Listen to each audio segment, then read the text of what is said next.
Ici Jean-Philippe Trottier, nous poursuivons le Midi Actualité sur les ondes de Radio Ville-Marie. Il faut être absolument moderne, disait en 1873 le poète français Arthur Rimbaud dans sa Saison en enfer. Eh bien, voilà, nous sommes modernes, très modernes, du moins dans le sens de modernité tel que défini par notre époque, c'est-à-dire ouverte sur le monde, tolérante face à autrui, sauf qu'il y a autrui, et selon les critères de rectitude moderne, tous n'ont pas la même chance. Les perdants actuels dans cette course à la sollicitude universelle ne seraient-ils pas les régions du Québec, ce Québec profond soi-disant peuplé d'individus faciles à exciter par la xénophobie. Pourtant, les régions ont quelque chose d'essentiel à dire à Montréal. J'ai eu la chance d'interviewer lundi dernier Mathieu Vigneault, directeur général de Place aux Jeunes en Région. Son son de cloche tranchait fort heureusement avec la condescendance, disais-je, méprisante qui flotte ici et là. Idem d'un autre Mathieu Bock-Côté, vous l'aurez compris. Mathieu, bonjour. Bonjour. Vous avez donc écrit dans votre blog « Faut-il censurer le Québec des régions ?» Oui, parce qu'on entend, dans le débat sur la charte, dont on parle, qui occupe tout l'espace public depuis un temps, avec raison, parce que c'est un débat fort important. C'est fondamental, oui. On entend souvent la critique suivante à l'endroit de la charte. Il s'agit d'un projet visant à rameuter, à ramener vers le Parti québécois l'électorat du Québec profond, du Québec régional, facile à exciter par la xénophobie, dit-on, analphabète culturellement, probablement, retardataire culturellement, étranger à la diversité et à la modernité, et conséquemment, on présente cet électorat comme une forme d'électorat sous-développé démocratiquement. La charte est quand même vise cet électorat aussi. Il y a un but électoraliste quand même. Je ne connais aucune action en politique qui n'a pas une dimension électoraliste, au moins minimalement. La question... On s'entend là-dessus. Mais évidemment, on est en politique et il ne faut pas se compter d'histoire. De l'autre côté, est-ce qu'on doit réduire ça à une dimension électoraliste? Je ne crois pas. Mais par ailleurs, ce qui m'intéresse, c'est l'argument qui est avancé ici, c'est-à-dire la charte en tant que telle viserait à exciter un électorat sous-développé démocratiquement. Autrement dit, chercher l'appui de cet électorat du Québec régional, appelons ça comme ça, francophone, ainsi de suite, ce serait une forme de... Ce serait souiller le projet de charte, ce serait chercher des appuis qui seraient indésirables parce que moralement inacceptables. Ce qu'on nous dit finalement à travers ça, c'est qu'il y a des électeurs dont on peut chercher l'appui et il y en a d'autres dont on devrait se défier. Il y a des électeurs qui nous souillent lorsqu'on s'approche d'eux et ces électeurs, très souvent, ce sont justement les électeurs du Québec régional ou même ça commence quelquefois tout simplement dans les banlieues. Il y aurait d'un côté les élus de la mondialisation, les élus de la modernité, les élus du Québec diversitaire et les autres qui devraient assister au spectacle et se taire parce qu'ils ne comprendraient pas intimement le génie du multiculturalisme. Ça rappelle cette formule de George Orwell dans Animal Farm. Je sais pas quel titre en français. La ferme aux animaux. La ferme aux animaux, non. Tout le monde est égal, sauf que certains sont plus égaux que d'autres. Oui, c'est ce qu'on voit en ce moment. C'est-à-dire, on nous dit, il y a certaines catégories d'électeurs qui sont en droit de se prononcer sur des questions identitaires. En gros, ceux qui sont d'accord avec les paramètres de la modernité diversitaire montréalaise.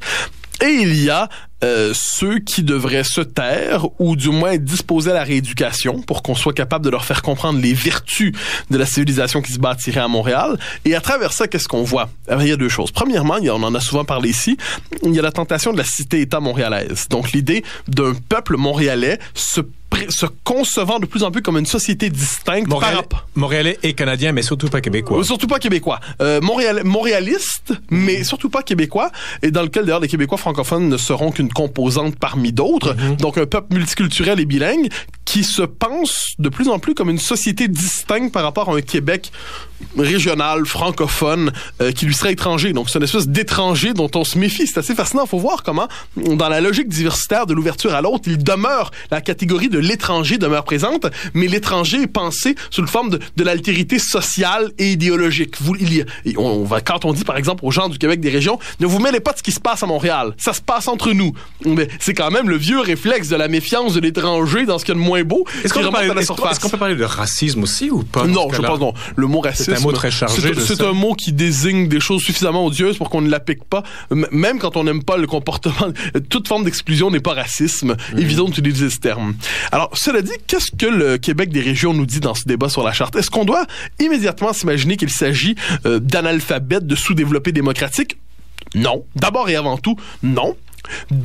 Parce que il y a une espèce d'un autre rapport au monde qui se dévoile. C'est-à-dire d'abord un rapport au monde qui se fonde sur l'enracinement plutôt que sur l'hybridation identitaire permanente. Justement, la racine, c'est un mot tabou aujourd'hui dans la modernité. Oui, la racine contredit la modernité, on dirait. Oui, parce qu'elle limite cet idéal de l'auto-engendrement. La racine nous inscrit dans une... C'est-à-dire? C'est-à-dire l'idée que je vais me créer moi-même, par moi-même, dans une pure transgression de toutes les normes disponibles. Je ne serai que mon propre projet. Bon, alors cette espèce de conception de la liberté très étrange, dominante aujourd'hui. Alors que la racine renvoie à un héritage. À un héritage qui nous rappelle presque une espèce d'appartenance. Mm-hmm. Et l'appartenance ici est vue comme ce qui vient entraver cette liberté pure et désengagée.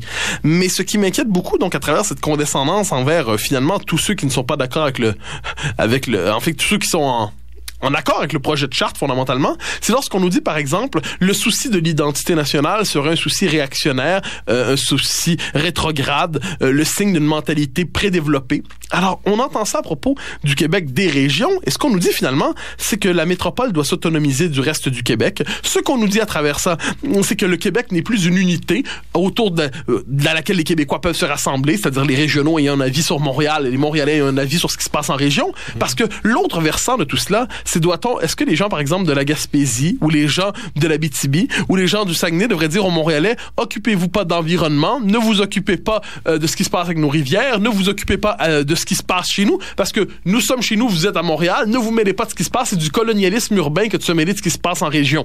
Non, il faut rassembler les Québécois autour du Québec, et le Québec, c'est tout à la fois ces régions, lieux d'enracinement, cette métropole qui est par définition plus cosmopolite, mais le Québec, c'est tout ça, et on ne peut pas décider d'en monter une partie contre l'autre en disant finalement Montréal, du haut de sa splendeur morale, serait en droit finalement de se délivrer de la réflexion québécoise. Ce qui est intéressant, c'est que la ville de Québec est en passe de dépasser la ville de Montréal en tant que nouvelle métropole, excusez-moi, le mot n'est pas vraiment adapté, mais nouvelle métropole des régions. En fait, c'est assez important ce que vous dites ici. Ça m'a été souvent dit. Oui, c'est assez important ce que vous dites ici, c'est-à-dire Québec devient de plus en plus la métropole du Québec régional. C'est ça. Comme si le Québec dit régional ne parvenait plus à se reconnaître en Montréal, comme si la différenciation était telle qu'on avait besoin de se trouver un nouveau centre ça, voilà. Bon, et ça c'est très inquiétant, parce que dans l'histoire du Québec, un peuple n'échappe ni à sa géographie, ni à son histoire. Vous citez Napoléon, là. Bien évidemment. Et il faut toujours citer Napoléon d'une manière ou de l'autre. Premier, pas trois. Non, ça c'est certain, Napoléon le Petit. Il y a... Ça, c'est Hugo qui disait ça, Victor Hugo. Oui. Alors, il y a quand même cette réalité que Montréal a toujours été le point de médiation entre le Québec et le monde. Je ne dis pas qu'il n'y a pas de contact entre la Gaspésie et le monde et tout ça, mais tout peuple a besoin d'une métropole où il y a une espèce d'aération de l'esprit, où effectivement l'esprit de racine qui est indispensable est compensé par une forme de cosmopolitisme qui libère aussi. Oui. Parce que... on oublie ça souvent, mais une société a besoin de ces deux pôles, enracinement et cosmopolitisme, fidélité et une part inévitable de désaffiliation dans la société moderne où l'individu se donne le droit de ne pas toujours penser au collectif tout le temps. Il y a une part de liberté privée qui se dérobe au collectif. Il y a ce jeu d'équilibre. Or, le problème, c'est lorsqu'on nous dit, on oublie ce jeu d'équilibre indispensable et on dit Montréal comme laboratoire de cette humanité nouvelle, délivrer les appartenances et les préjugés, délivrer les cultures et les nations. Montréal, laboratoire du cosmopolitisme mondialisé, n'a plus à se soumettre à la souveraineté québécoise. Vous parlez d'équilibre, Mathieu Bocoté. Ça me fait penser à la balance. Il y a deux tablettes, il y a deux bols là-dedans, et au centre, il y a le fléau qui indique l'équilibre. On manque... notre fléau, c'est de ne pas avoir de fléau. Avec jeu de mots. Oui, mais je crois qu'il nous manque cet esprit d'équilibre, c'est-à-dire cet esprit d'équilibre, on devrait appeler ça l'esprit national. C'est-à-dire pour les régions, pour utiliser ce vocabulaire par ailleurs inadéquat, pour les régions, ça consiste à se dire que il n'y a pas un monopole de la québécitude dans les régions. Le vrai Québec n'est pas exclusivement logé dans son héritage capté par les régions. Pourtant, c'est un des poumons vitaux du Québec au point de vue identitaire. Évidemment, histoire et tout ça. Je ne suis pas du genre à le contester. Mais d'un côté, les régions ne doivent pas croire qu'elles ont le monopole de la québécitude, et de l'autre côté, Montréal ne doit pas croire qu'elle a le monopole de la modernité. Donc Montréal doit redécouvrir sa québécitude par ailleurs, et les régions doivent être capables de se reconnaître dans ce qui se passe à Montréal. Et ça peut paraître des considérations assez élémentaires, mais on touche ici, bien évidemment, ça ramène à votre introduction, la définition que nous avons aujourd'hui de la liberté politique. Est-ce qu'elle s'inscrit ou non dans une communauté politique? Et cette communauté politique, comment tracer les frontières et comment en identifier les contenus? Or, aujourd'hui, au nom de cette espèce de citoyen touriste mondialisé qui ne se sent de dette envers personne, eh bien, l'individu ne veut plus accepter l'idée de cette médiation par le collectif, de cette médiation par la culture. D'autant qu'aujourd'hui, vous le noterez, la culture, on considère que c'est un choix purement personnel. Chacun a sa culture. Chacun. Et c'est culture au sens anglo-saxon, non pas français du terme. Oui, très juste. C'est la culture délivrée de tout substrat anthropologique. Alors, essayez ensuite de fonder une communauté politique où il n'y a plus de culture qui irrigue la citoyenneté, où il n'y a plus de conception anthropologique qui viennent, je dirais... Quand vous dites anthropologique, ça veut dire historique? Oui, une certaine idée de l'être humain, une certaine idée, c'est-à-dire toute cité présuppose une certaine anthropologie, une certaine conception de l'être humain. Or, la grande faiblesse de la philosophie libérale contemporaine, c'est de réduire la question anthropologique à « il appartient à chacun de s'auto-engendrer ». Autrement dit, il y a une forme d'indifférenciation radicale. Et de non-hiérarchie, c'est-à-dire la culture de la patate, du cannabis, la culture de la musique classique. Selon la hiérarchie que chacun en fait, mais il n'y a aucune norme qu'il est possible d'instituer. Eh bien, cette impossibilité d'instituer des normes, cette impossibilité de reconnaître un substrat, un contenu positif au lien politique, mais c'est la négation du politique, tout simplement. Alors, j'en reviens, cela dit, à notre question première, Montréal et les régions. Est-ce qu'on est en train d'assister aujourd'hui, ça me semble terrifiant, à l'apparition d'un peuple montréalais? Je ne dis pas d'une population montréalaise, je ne dis pas d'une sensibilité montréalaise, je dis d'un peuple politique. Presque un pays, quoi. Oui, ben d'un peuple politique montréalais qui reconnaîtrait même une nouvelle identité. Alors, comme je dis, multiculturel et bilingue, où les Québécois francophones ne seraient qu'une communauté parmi d'autres et non plus les porteurs de la Pourtant, beaucoup de Québécois francophones se reconnaissent dans votre discours aussi, dans « je suis montréalais » plus que Québécois. C'est ça qui est inquiétant, c'est-à-dire, qu'est-ce que le multiculturalisme? J'ai dit ça 100 fois, je vais le dire 101, c'est l'inversion du devoir d'intégration. Eh bien, qu'est-ce qu'on voit? C'est qu'on voit que de plus en plus de Québécois francophones s'intègrent à cette nouvelle identité montréalaise. La puissance démographique, la puissance idéologique, la puissance économique, la puissance symbolique du référent montréaliste, eh bien, il est tel que des Québécois francophones s'intègrent à cette nouvelle identité et se désaffilient eux-mêmes de leur nation. Alors, essayez à partir de là de penser un projet national. J'en reviens à la chose fondamentale. Autant Montréal appartient au Québec, autant le Québec appartient à Montréal. Il faut que cette repensée rassembler, je dirais, les Québécois autour du Québec sans penser que la métropole ne la surplombe ou doit s'en séparer.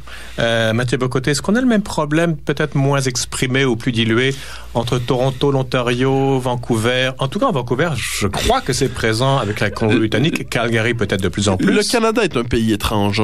C'est-à-dire, c'est un pays avec il y a un vieux fonds identitaire canadien qui s'appelle le Vieux Fonds britannique. Oui. Mais le Canada de 1982 s'est refondé, recomposé dans la négation de son héritage historique. Voilà un pays qui a voulu se fonder sur la négation radicale de son héritage, sauf dans quelques formes institutionnelles, ce qui restait de la couronne et ainsi de suite. Harper essaie il essaie de ramener ça, mais oui. Est-ce que c'est seulement rhétorique? Est-ce que c'est profond? Excusez-moi. Donc, il y a évidemment qu'Harper cherche à réactiver le Vieux Fonds britannique du Canada. Je note toutefois que c'est un pays qui se définit dans sa non-identité quelquefois. Et c'est intéressant parce que dès que le Québec fait un genre de quick identitaire, vous savez, un tout petit truc comme ça, la violence des réactions au Canada anglais, peut-être pas.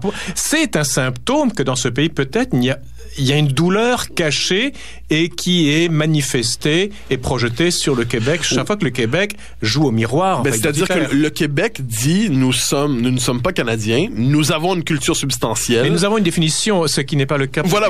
Alors le Canada cherche encore sa définition de lui-même. Non, et finalement, il la fuit alors que le Québec la cherche. Oui, mais je dirais que le Canada s'en cherche une et aboutit, se fixe toujours sur le projet trudeauiste du laboratoire de l'humanité cosmopolite et diversitaire. Mais je ramènerais ça, il y a une singularité de Montréal, cela dit. C'est-à-dire? Nous ne sommes pas indépendants, Jean-Philippe, et c'est bien évidemment le plus grand drame de notre peuple. C'est-à-dire le peuple québécois n'est pas indépendant, donc Montréal, il est normal que toute métropole soit un peu dégagée, désengagée du pays où elle se trouve. C'est le propre des métropoles que d'avoir une tentation, je dirais, de l'autonomie cosmopolite. Moralement. À Paris, on pense beaucoup à Paris, oui. À Berlin aussi. Alors, c'est inévitable et c'est très bien, c'est ce qui fait le charme des métropoles. Le problème, c'est que nous ne sommes pas indépendants. Donc, qu'est-ce que ça veut dire? Ça veut dire que le montréalisme se pose de plus en plus comme une identité de rechange, surtout pour les immigrants. Donc, les immigrants ne se retrouvent pas ici devant un peuple où il y aurait une identité clairement délimitée, qui serait celle du peuple québécois, à laquelle s'intégrer, bien qu'il y aurait plus d'oxygène, je dirais pas d'oxygène, mais il y aurait plus de caractère plus hétéroclite à Montréal. Non. Ce qu'on nous dit, c'est que finalement, Montréal aura son propre modèle d'intégration. Et qu'est-ce que ça nous dit? Ça nous dit que si un jour, je le redis, le Québec cherche à devenir indépendant, eh bien, ce n'est pas seulement le West Island qui va avoir la tentation de la sécession, de la partition, ça risque de plus en plus d'être Montréal qui va jouer à la cité-État. Et c'est comme intéressant parce que ces gens-là sont contre, en général, l'indépendance du Québec, mais eux sont pour leur indépendance face au Québec. Oui, bien sûr. Parce que c'est contradictoire. Je crois que c'est tout simplement, ça témoigne dans une partie de la population, d'un refus de l'appartenance au Québec, étrangement. Une espèce de malaise par rapport au Québec, comme s'il s'agissait d'un pays de demeurer.